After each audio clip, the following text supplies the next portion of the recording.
If we are not respecting creation in our attitude, in our speech, in our actions, in our approach towards life, we receive, or rather produce, the very ailments that require cleansing. And welcome back. Let's talk about anxiety. Let's talk about rumination. Let's talk about the little buggers our minds produce that cripple us. We could say we're in the age of anxiety. You have felt it. I have felt it. The facial expressions all around us tell us exactly what's going on. And what's going on is a lot of pain. There's a lot of pain here. And there's a lot of reasons to feel anxious, to worry, to ruminate, to feel insecure about one's place. But what are we going to do about it? We could argue about the why, or the who caused this. Why does it have to be this way?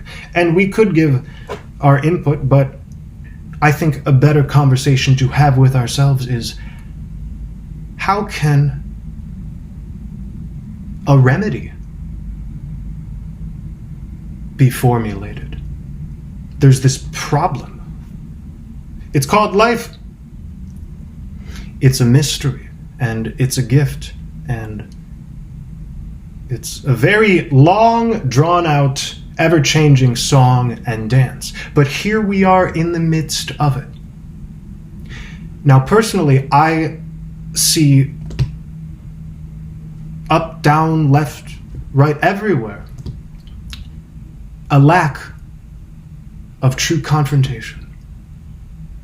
If we don't confront ourselves, if we don't confront our habits, our patterns of being, if we don't confront how we process our experiences, our thoughts, our emotions, our interactions, then we can't possibly ascend. We can't get to the Holy Grail until we fill our own cup. How do we fill our own cup? I'm not a fan of delusion. It might seem very easy to step into a spiritual frame of mind and fake it until you make it. And trust me, I've been there. Any inauthenticity eventually collapses on itself.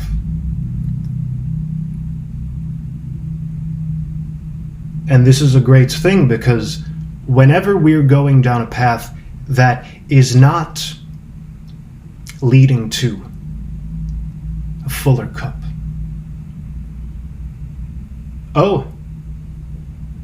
we get shown.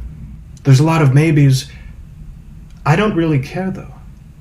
What I care about is what quality I am churning out from the pool of chaos, from the pool of creation. It's the same thing. Am I going to let the chaos eat me alive so I just become another wheel in its machine? We don't only become cogs in wheels, we become the very wheels eventually. So what are you churning out? What am I churning out? What is the relationship we have with, not the beard, with the mind, with our feelings? Are they too pronounced? Are we too attached? Are we too detached? Advice only goes so far, because truths change depending on the situation. Or rather, different truths serve different functions. For instance, we require movement, we also require rest. We require the feminine principle of care and nurture, but we must not leave behind the masculine force of order and courage. If we are not respecting creation in our attitude, in our speech, in our actions, in our approach towards life, we receive, or rather produce, the very ailments that require cleansing. So why do we feel anxious? Why do we ruminate? Why might we feel angry or depressed? Why do we have this kind of emotional burden in any moment? Well, that disturbance originates somewhere. And to say it originates out here, or I blame it on God or my mother-in-law or something like that, that proves to be an insufficient and dead-ended kind of conclusion. So, let the feeling be the compass. You already know what state your soul is in, because you feel what's going on in you each moment. That is the barometer that tells you everything. There's a lot of tricks and tips out there how to alleviate anxiety, and, well, I think nothing will work until we realize that our feeling is 100% within our ownership. It's easy to feel insignificant, like a slave, and in such a toxic perspective, we then can consent to many realities here that only further this age of anxiety that personally I would like to eradicate in myself.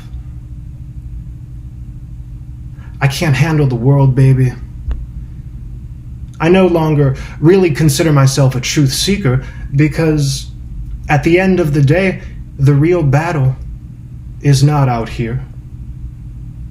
It's within. The relationship we have with our emotions, our mental landscape, with our life story.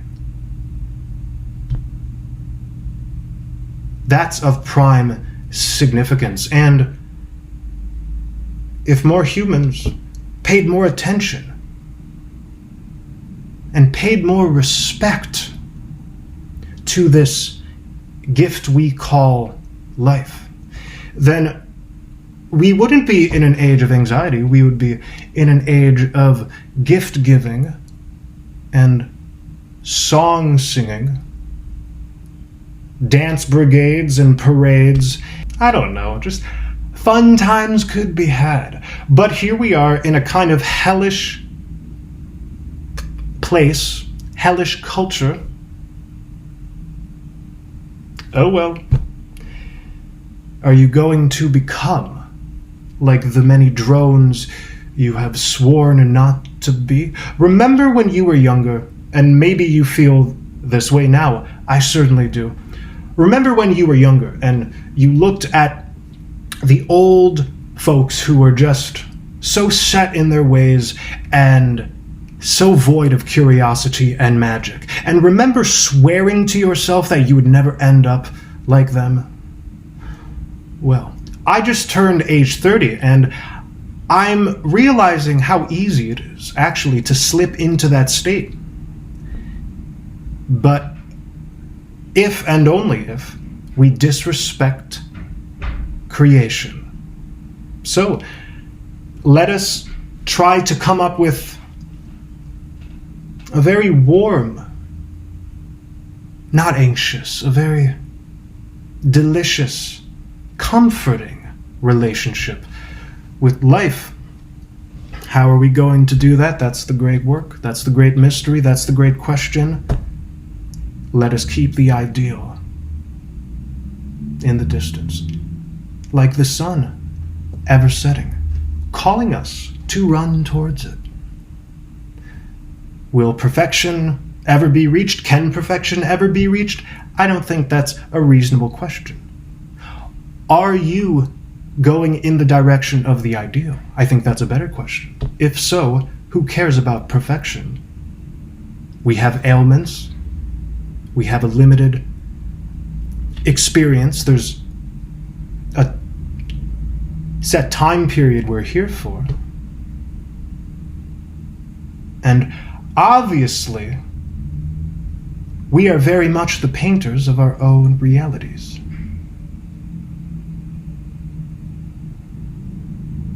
So, what paint are we dipping our brushes into?